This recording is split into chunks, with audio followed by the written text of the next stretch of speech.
if God healed me, why don't I feel normal? My daughter said this to me and my wife as we were driving somewhere. We had a discussion, and for some reason, as like most of us, when we want to shut down, we start to just give like one word answers. Okay, okay. And for some reason, I couldn't let this one slide. She was saying okay, and I was like, no, something's deeper than what we're seeing. Let's see if we can figure it out. And we were talking about, how does she handle disappointment and how does she handle rejection and things like that and community. And she said, I sometimes struggle with if you guys say that God healed me, why am I not normal? Now, give you a little context. I came into Anaya's life when she was 12. So I'm not her biological father. And she was 12. She had already been diagnosed with autism, so she's on the spectrum, and ADHD. With those two things at that age, and I was a new father, there was a ton of questions in my head, ton of questions to God, just to the whole situation. It was a rough thing going into. You would think, if you knew a child had autism from the beginning, you can do things differently, you can set yourself up differently, but this wasn't the case. As Anaya's dad, I've learned so much about blended families. I've learned so much about autism, ADHD, and not just how it affects the brain, but how they grow up.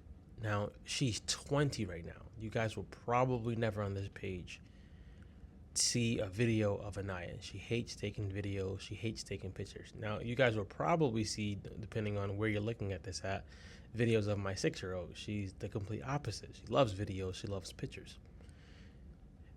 Raising a daughter with special needs has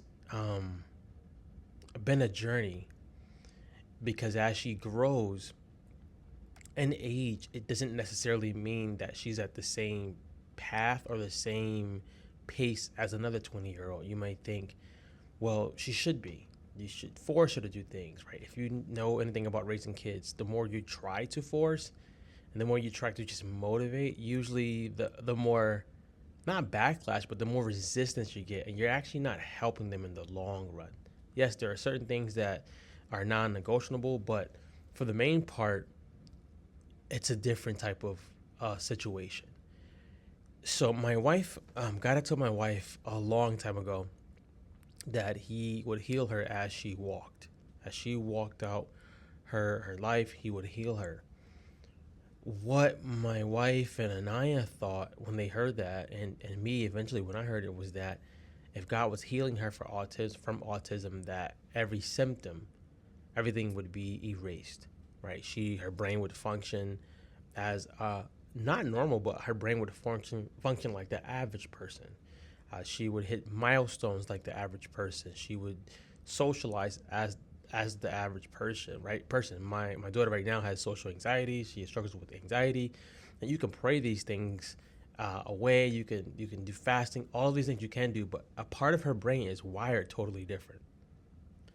And when she said this statement, I struggle with, if you guys say God has healed me, why am I not normal? What she was really saying is, why am I not seeing the same results that other people see at this age? Why am I not getting certain things the way they get it? And when I tell you, when we heard that in the car, it was a rude awakening, because we didn't realize until later that we thought the same thing. We thought, hey, God, you said you would heal her, and you healed her, but what happened? What's happening? Like, it doesn't look like that. It looks like we're doing more fighting and going backwards than we are forward. And that's hard. As a dad, and as a dad of a child who's not biologically mine, but mine, the wrestle felt like I'm never gonna get I'm never going to see her grow the way that I might see my younger one grow. She might be with us forever. She may not see some of the same things the way that other people see that. And having to accept that is a hard thing to swallow. Healing isn't always what we expect it to be. Something that dawned on me as we were driving was God healed you from some of the ramifications that the enemy wanted to do with this. Right? There are different, if you know anything about autism, there's a spectrum. So some people are high functioning and some people are not high functioning. But God healed you from the ramifications of what this could have done to you. It could have been 10 times, 20 times worse. And I said, just because you have that doesn't mean God doesn't have a plan. And it doesn't mean that we cannot help you. It just may look different. That's a hard thing as well, where you get it fast and I don't. Or you can socialize. Sometimes she looks at her younger sister, where her younger sister is a social butterfly. She can go up to anybody and start talking. She can go make friends in seconds. She's the opposite. And I said to her, if it takes us consistently learning your brain and how it works, we are going to do that. But I want you to know we're not going to give you a bypass just to be average. Now you may say that's wild. I don't want her to use this situation to define how life is going to be, because God has the outcome. God has the final say. And there's plenty of people who have done well in life, not just financially and not just like tangible success, but just mentally and emotionally. One of the things as a dad is, sometimes we have to be the stern person. We have to discipline. And I'm learning to do that with more compassion, which sometimes is not something that I've always done. Sometimes I've thought that, hey, A is A, B is B. That's what it is. And I've had to learn to ask more questions. Sometimes put space in between the questions by a day or two. Put yourself in their shoes. Show love, but show direction and guidance as well. Just because I love you doesn't mean I cannot help you, and it doesn't mean I don't correct you. That's a tough one because I've been raised where correction is just like, do it as I say, do as I say, and not looking at the deeper part of the person and how they're wired. And we just highlighted like there are some benefits that you have, that you're more creative than we are at times. You can see things. You're strict with schedules and things like that. The things that you struggle with doesn't mean that God doesn't see it. And not to look at yourself that as if you're not normal. Your brain just does things differently. I wish our world taught us to cater to people with special needs more, rather than them having to cater to our world. Like I wish there was classes in school and things to how do you actually embrace somebody with a special need, because sometimes they get picked on, sometimes they get bullied, and that's not cool.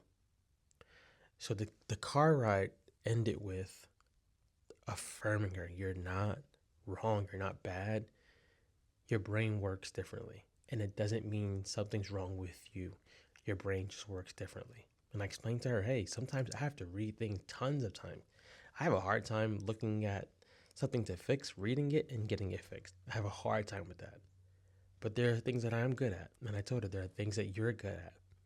And if you're a parent that feels this or is in the same boat or same lane, I want to encourage you to keep showing the love, because we don't know 5-10 years from now how that love will affect him. Keep showing up. Keep faith, if it's perfect or it's not. But don't stop being there for your child, or if you have a special needs husband. And it's heavy at times. It's annoying at times. Some things that we have to do is like, hey, we know at a certain time we got to take a break because it's getting overwhelmed and she's getting overwhelmed. And looking at the age, you would be like, they should be past this, but they're not. So instead of trying to run somebody else's race, we've just decided, hey, this is our race. We're going to run this the best we can. And I want to encourage you to do the same. Be good, guys. Go be with God. Be great.